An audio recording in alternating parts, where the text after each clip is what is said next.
So, like every other edgy, bored teenager during the peak years of internet freedom, I got myself into some stuff I had no business poking around in.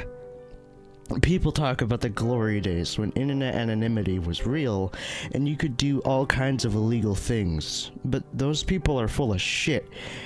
Anonymity, online or otherwise, is a fucking joke.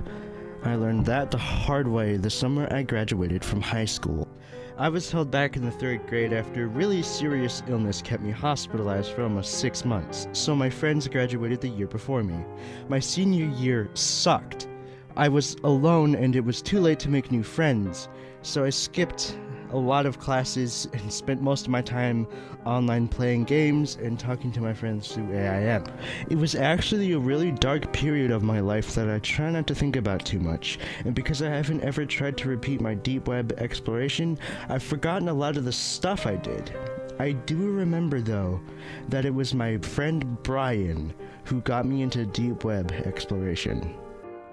We were all obsessed with 4chan, B specifically, and an anon had taught him how to use Tor safely. He'd been mentioning it for a while, and I got curious. I asked him about it, and he made it sound like a utopia for people like us who were tech savvy and, well, nerdy. You could find anything, he said. Any porn you could imagine was yours for the viewing. There were sites offering drugs, which you could purchase and have delivered anywhere in the world. He'd been a part of a few raids, too, and I admit, it all sounded like a lot of fun.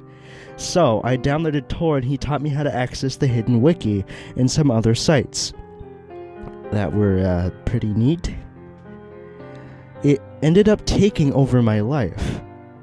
It was like being a kid in a candy store. Suddenly I had access to unlimited movies, games, porn, information of any kind. Naturally, I stayed away from the really nasty sites like Violent Desires and anything that had even the slightest hint of containing child porn.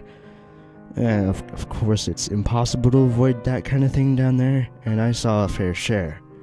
If I'm being honest, it never bothered me much. Neither did all of the very graphic gore. I'm not ill-adjusted or anything, but I've never liked kids much, and I'd long since been desensitized by gore. I made it a point to report what I could and move on, but it never stuck with me. After the school year ended, I had 3 months to pass before going off to college, and I basically became a shut-in. I spent almost all of my time hopping from site to site, seeing what was down there. Most of it was just backdoors to existing sites, but it was still fun to fuck around with things and be a general asshole. I still talk to my friends, but they moved on to WoW, and Brian in particular spent less time on the deep web than I did. However, one evening, he messaged me and told me he found a way to view sites based on location. I have no idea how he did this, and if he told me, I quickly forgot. I assume it was either some kind of script, but maybe that's not right. Either way, he showed me how to use it, and I started poking around sites that were registered in my state. Most weren't anywhere close to me, so I was just opening tabs, browsing quickly, and moving on. Eventually, I came across a site that was registered to someone about 2 hours from me, and I opened the page. Whoever had created the site didn't know much about design. The layout was wonky and incredibly ugly, and it took me a while to figure out how to navigate around. The links were the same color as the background, which was just a black screen with the words #1 devotee repeating over and over, and highlighting had been disabled, so I had to tab to find any of the links. One took me to a chat that was very active, with people posting every couple of seconds. The usernames were all generic male names like Brad or Tim, and they were all talking about someone they called Perfection. It was really bizarre. I read the chat for a while, and literally all anyone talked about was how amazing Perfection was, and how they admired everything he did. I wondered if I'd come across some weird community that idolized a celebrity. It made me laugh a little, so I kept poking around while keeping the chat open in a separate window. One link led to a bunch of sound clips that were about 30 seconds in length. After listening to a few, I realized they were all just random sounds. A car door shutting, a toilet flushing, the sound of a man clearing his throat, typing. One was of terrible quality, but I could make out a baby fussing. Holy shit, these people were really dedicated. I imagined one of the members creeping up to the house of whoever it was they were obsessed with and recording any sound they could and bringing it back to the community like a treasure. I tried to figure out who Perfection was, but it was strange. His real name was never mentioned anywhere I looked. Another link took me to some kind of digital archive that contained file downloads.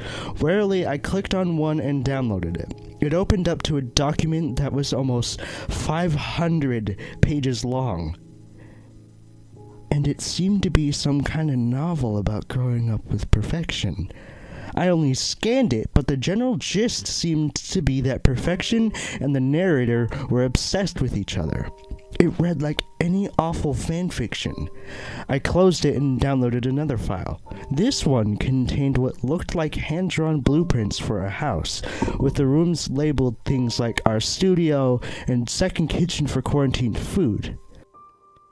The latter struck me because I'm a celiac and I know all about quarantining food. Whoever it was, they had some kind of allergy too. Other documents contained inventories of strange items like Q-tips, clean and dirty, fruit rinds, cups, bits of fabric, and used tissues. I was starting to get really skeeved out. Whoever these people were, they took their obsession a little too seriously for my taste. There was even a forum dedicated to Perfection, which had thousands of threads and even more replies, all having to do with this person. It was overwhelming in a way. As I opened another link which led me to a gallery of photos, I checked the chat and found to my surprise that it had stopped completely. No new messages had been posted in at least 5 minutes, and I felt a pang of paranoia. Did they know I was here? Would they be angry? I typed a quick, "Hello, just browsing, don't mind me," in the chat box, and went back to the gallery. A little ding signaled a reply, but I ignored it and waited for the first image to load. It was a very grainy shot of a woman with a baby. They were exiting a hospital, the woman in a wheelchair. She looked down into the baby's face as the nurse pushed her toward the curb. The woman was familiar, but I couldn't place her. And the photo was of such poor quality that it was impossible to make out any defining features. The next photo showed the same woman and child playing in their living room. The baby was on its back reaching up toward a hanging toy. Every photo I opened was of the woman and baby, but I noticed that as the series went on, the baby began to age, and the woman was featured less and less. And some of the photos were incredibly strange. Some were zoomed in on items the child was holding, almost to the point of being completely out of focus. Others were of footprints or broken branches. One was of a used potty chair, almost like the one I'd had as a kid that had been taken outside onto the lawn. Whoever was taking the photo was holding a piece of stool in their hand. This is when I started to get really unnerved. Clearly, the community that ran this site was obsessed to the point of madness about this person, Perfection, and suddenly I didn't want to be a part of it anymore. I closed the window and the chat pinged again. This time I checked it. Are you proud of this world? The message was from a user named Steve. I frowned and typed back, "What? You must be so proud. What do you think?" I had no idea what to say. I hesitated. They typed another message. "It's okay. Don't be shy. My house is your house. Look around." It's definitely something. You guys are really obsessed with this guy. There was a brief pause. Who is he anyway? Another user replied this time. Someone named Bob. He is perfection. He is God. I live my life to serve him so that one day he may grace me with his approval. This world is far too filthy for him. I must continue to create our utopia. These people were fucking crazy. Clearly I stumbled on some kind of community of super fans, and I felt a little angry. How do you know he even wants you guys to do this? This is a pretty huge invasion of privacy. Someone else replied, Terry, we are in love. Those who keep us apart will be destroyed. I typed faster. He doesn't even know who any of you are, you fucking idiots. Get a grip. This whole self-insert thing is cringy enough, but this is all so fucking over the top. Steve replied again. What have I done to upset you? Nothing. I just think it's fucking weird that a bunch of random people have been apparently spying on someone and stealing their photos and stuff. There is only room for the two of us. The message caught me off guard, but before I could reply, every user I'd been talking to replied simultaneously. Are you proud of me? Are you proud of me? Are you proud of me? Are you proud of me? Are you proud of me? I felt a weird wiggling in my gut. Something was wrong. Does this house suit your needs? Perfection? I started to type back, but it was like someone struck me in the back of the head with a hammer. My heart was hammering as I reopened the gallery of photos. The hospital photo was grainy, but suddenly the woman came into focus and I made a choked sound of alarm. I scrolled to the bottom of the gallery and opened the newest photo, which had been posted only an hour before. It was of a closed door in the hallway.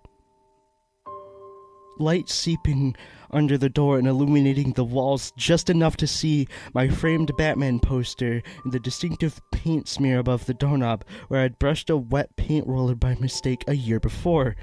I frantically pored over the item catalog and found the listing for a red sweatshirt I'd lost as a toddler. I found the stuffed toy I'd thrown out or donated over the years, the condom I'd flushed down the toilet in the 9th grade, 20 pounds of feces taken from our septic tank and contained in a large plastic drum. I found my 8th grade report card and the Valentine I'd throw out in the gutter that same year out of crippling anxiety. The chat pinged again. I love you more than you will ever know. You are my perfection. I sat numbly as messages became spamming the chat, all from different users. I love you. You are God. I'll never leave you. Perfection, perfection. Love you, my Lord and Savior. Never leave you. I ripped the power cord out of the wall and flew out of my chair. I closed every curtain in the house and locked every door. I opened every cupboard and closet and looked under every piece of furniture until I was sure I was alone, and then I curled up under a blanket in the farthest, darkest corner of my closet and went to sleep out of some kind of shock response. When I woke up, I took my computer apart and buried it in the woods behind my house. I told my parents that it had suffered a fatal short circuit and had caught fire. They bought me a new laptop, but I could only bring myself to use it when the internet was disabled. I never found out who Devotee was. I've developed agoraphobia and I rarely leave my apartment. It's been almost 5 years, but I still take my trash to the dump and have it incinerated. When I do go out in public, I wear large hats and sunglasses. I do everything I can to blend in and stay under the radar. My computer